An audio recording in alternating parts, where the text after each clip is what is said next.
everybody, welcome to my channel. My name's Mel. Thank you so much for joining me today for my favourite books of the year so far. So I thought that I would make a video halfway through the year and talk through what books have been my favourite books of the year so far, because I feel like when we get to the end of the year, the books that are in our minds the most are the books that we read most recently, and sometimes the books that we read at the beginning of the year can kind of get a bit lost. So I thought that it would be good to chat through what books I've really enjoyed so far this year and then see if they still are coming up as favourites for my video at the end of the year, or well, I usually do it in January actually, but you get the idea. So this is including June, because obviously we are now in July. I'm filming this on the 2nd of July, so yeah, this will include June. So what I've actually done is I have my reading journal here, and as you can see, I have this page which is all of my favourite books of the year, and then I've stuck down an image of the covers of those books. So for the first 3 months of the year I have 2 books, and then for April I have 4 books, although just 1 picture, and then I have 1 book for May and 1 book for June. The reason for that is because I am using a kind of adapted version of CawPile. So CawPile is the rating system that G from Book Roast has put together. She's created spreadsheets, all sorts of different tools that we can use to figure out what rating we are giving each book. In the new version of CawPile that she made for this year, she actually has one for graphic novels and one for fiction, as well one for non-fiction as well as regular fiction. I grabbed the one for regular fiction and had a look through and changed it a little bit to suit more how I tend to think about books. I did have a discussion video quite some time ago when I first started BookTube about rating and giving stars, and the fact that I wasn't giving stars and why not and all of that. I then saw CawPile and decided that I would use that, but I found that while I was using that I would tend to manipulate the numbers so that I still ended up giving it the star rating that I felt like it deserved. And so I had another look and I decided to, instead of doing that, to change the way that I was doing the rating a little bit. So I've just basically gone through and changed some of the things that we are looking at when we're giving ratings. So how it works is that there are CAWPILE, so there are 7 things that you give a rating out of 10 for, and then the spreadsheet that G has provided, which is amazing, will work out what your rating for CawPile is and then what your rating for stars is. And she's also given a 0.5 section as well this year. So I manipulated a little bit. Like I said, mine is UCAPE rather than CawPile. So what that means is that I have enjoyment for the first half of the book. Then I have writing style, which is the W. C for characters. How did I like the characters? Not just how did I like them in terms of, hey, do I want to hang out with this person? But is it written well? Are they written well? And then action. What do I think of the action? And then P for plot. What did I think of the plot? And then another P for pacing, because I do find that the pacing will affect my enjoyment of the book. Not to say that if a literary fiction is slow and meandering, I expect that from literary fiction. Whereas if a thriller is slow and meandering, I tend to feel like that's not great pacing for a thriller, because I expect a thriller to be more quick-paced, if that makes sense. And then I have an E at the end, which is for enjoyment of the second half of the book, because I do find that I will enjoy the second half. I will just enjoy different parts of the book more or less occasionally. So the ending can let you down, or the beginning can be really slow and then it gets really interesting, etc. So that's how I've decided to do it. So the reason why these ones have 2 different images in each month is because I found that I was giving the rating, because I'm rating things like writing style, character creation, plot, pacing. I'm trying to look at not just how do I, and what was my emotional response, but what do I think of it when I first finish it, but really look at the way it's structured and how the author manages to do those different things, as well obviously as my overall enjoyment of the work. So what I found in the first 3 months of the year was that if I looked just purely at core pile and what my rating said, then I had one book that came out the sort of winner of the month. But then there were, in those first 3 months, there were other books that actually I enjoyed a little bit more. So my enjoyment, when I rated my enjoyment, I rated the enjoyment part of it a little bit higher than the enjoyment for the other ones that got a higher rating core pile, but maybe they didn't pace it as well, or the way they wrote their plot was a little bit less good, or, you know, something like that. So for example, in January, The Toll by Neal Shusterman worked out to have a higher rating scale according to core pile and according to the way that it adds up and then does the average, and etc, etc. All of that is done through this spreadsheet, so I don't have to worry about how that all works because I'm terrible at maths. But anyway, yeah, so it works out to be a slightly higher rating than the book that I actually think overall I enjoyed slightly more, which was The Dictionary of Lost Words. And certainly that's the one that I've been thinking about the most throughout the since I read it, which was in January. So I'm going to talk through, for this video, I'm just going to talk through what I've done for my favourites of the year here. So it means that I actually have 1, 2, 3, 4, 5, 6, 7, 8, 9 favourites of the year. Technically 12 actually, but I'll get to that. So in January, like I said, The Toll, in terms of core pile rating, I gave a higher rating, so it was my favourite book according to the way I rated it of the month, because I gave it an 8.57, which is 4.5 stars. So I really enjoyed the first part of the book. It got a 9. The writing was fantastic, that got a 9 as well, and then the pacing was fantastic as well, which got a 9, and I really enjoyed the second half of the book as well. So they all got 9s. But then, like I said, The Dictionary of Lost Words has really been on my mind. I've been thinking about it a lot over the months. So I think that still deserves to be considered a favourite, even though it was slightly lower. I gave it an 8.29, which is 4.5 as well. So it's like 0.3 something less than The Toll. So they're very similar. That's why I decided to do it this way. I hope that makes sense. But yes, so January, we have The Toll by Neal Shusterman, which is the third book in the... I apologise for the noise. Someone is whippersnippering. Not much I can do about it. Sorry.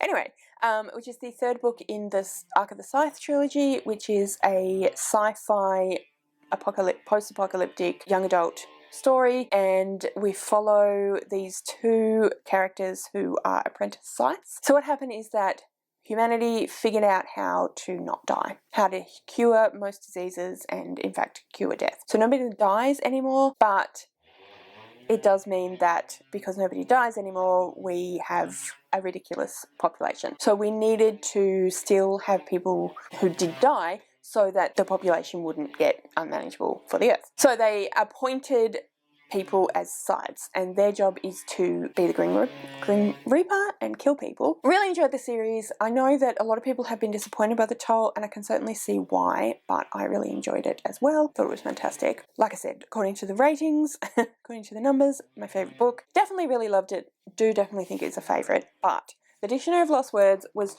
I just really enjoyed it. I just found it really interesting. I really liked what it was saying. I think also because I didn't really know exactly what I would think of it, so it was a bit of a surprise, which is why I feel more favourably, I think, as well. So it is a historical fiction, and we follow a young woman whose father works for the man who is creating the first Oxford English Dictionary, and they have a shed in his back garden called the Scriptorium, and that's where they're putting this together. And they get a bunch of different people sending in words on little scripts, which is why they call them the Scriptorium, and they are working through and figuring out what should go in the dictionary and what shouldn't and why, and then putting all of the different definitions that they get. This young girl kind of basically grows up in the Scriptorium. While she's growing up, she starts to find some words that get dropped on the floor, get left out of the dictionary. And as she grows up, she is wondering why, and she starts to look into why, and she keeps some of the words and kind of finds out about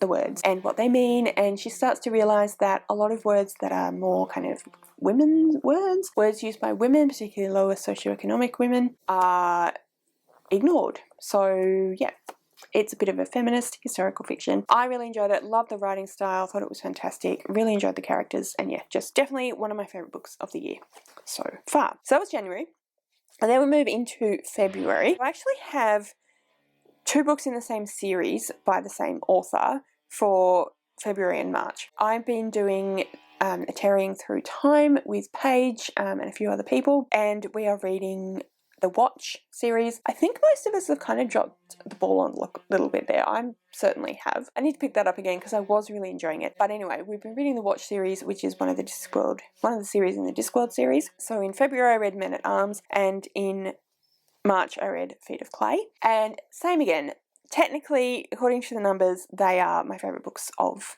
the month. I do love them. I love Terry Pratchett, and I think that he is technically an amazing author. He has an amazing writing style. He writes really interesting characters, and I just think he's fantastic. So always Pratchett is a favourite author of mine, and his books are favourite books of mine. But partly because they're rereads as well, I decided to add other books that I loved in there as well. So Men at Arms and Feet of Clay are February and March respectively favourite books. But then in February I also have After Story by Larissa Behrendt. So this is a sort of, I think it kind of straddles the line between literary fiction and contemporary fiction. Larissa Behrendt is an Indigenous Australian author, and we follow an Indigenous woman and her mother. We sort of swap it between the two, and they go to England to do this literary tour because their daughter did English Lit at university, and she's always wanted to do that, and she decided to invite her mum. It's kind of about them,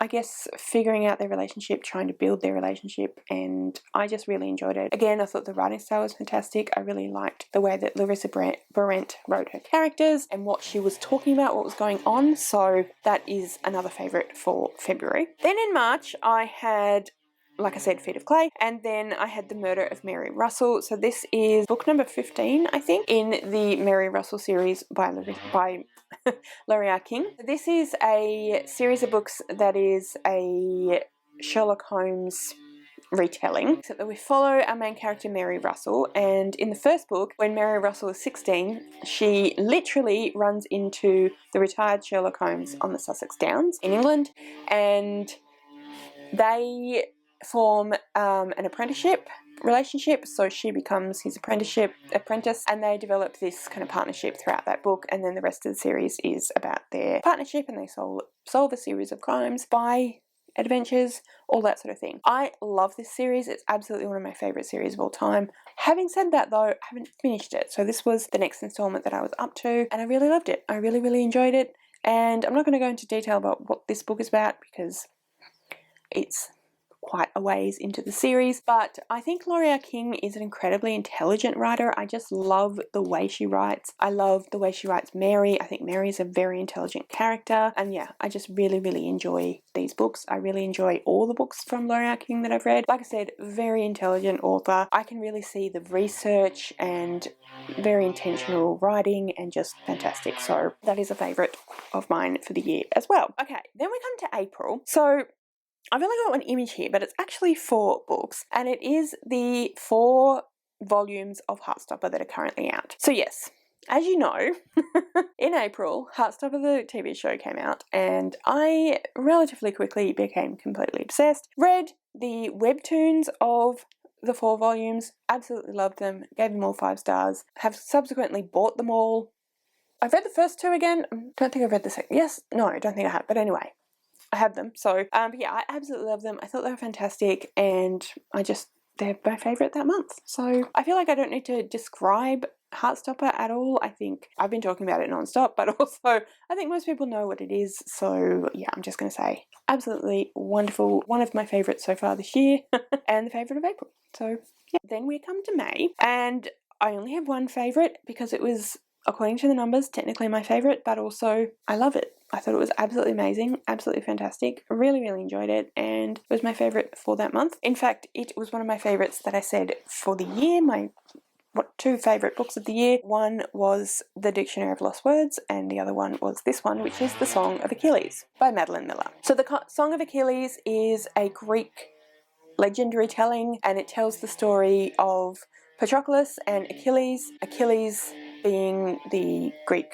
hero who is a demigod, and Patroclus being his right-hand man slash lover. So it tells their story from when they're both boys, growing up together, falling in love, having a relationship, etc., up until the Iliad and what happens in the Iliad. I thought it was so well written. I love Madeline Miller's writing style. Again, very intelligent, beautiful prose, just fantastic. I thought she wrote the characters of Patroclus and Achilles absolutely beautifully. I really enjoyed the way that she wrote them and the characters themselves. I thought she wrote the other supporting characters incredibly well, particularly Achilles' mother. I thought that was done very, very well. The story itself was really interesting, and yeah, I just had a lot of fun. I say that although it made me cry. I just had an enjoyable time. I just thought it was fantastic. So that is definitely a favourite of the year.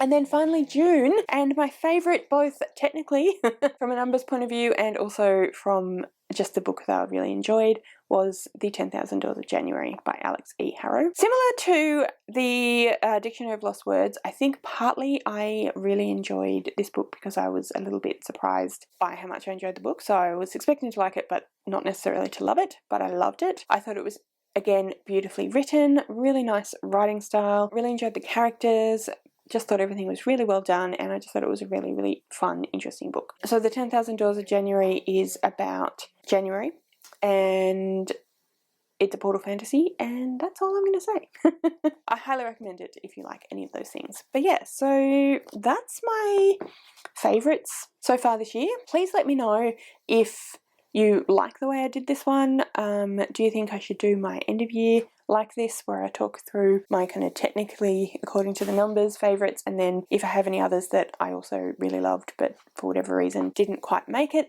to the top numbers wise, if that makes any sense, please let me know. Yeah, basically the format of this video, did you like it? Let me know. Yeah. So that's it. Like I said, if you'd like to leave me a comment but you don't know what, then leave me a number, because I talked a lot about the numbers. All of my social media details are listed in the description below, so if you'd like to go and follow me on any of those other platforms, please feel free to do so. Thank you so much for watching. I really, really hope you enjoyed this video. If you did, I would absolutely love it if you would subscribe to my channel and give this video a thumbs up. And yeah, like I said, thank you so much for watching. I really hope you enjoyed this video, and I will see you next time.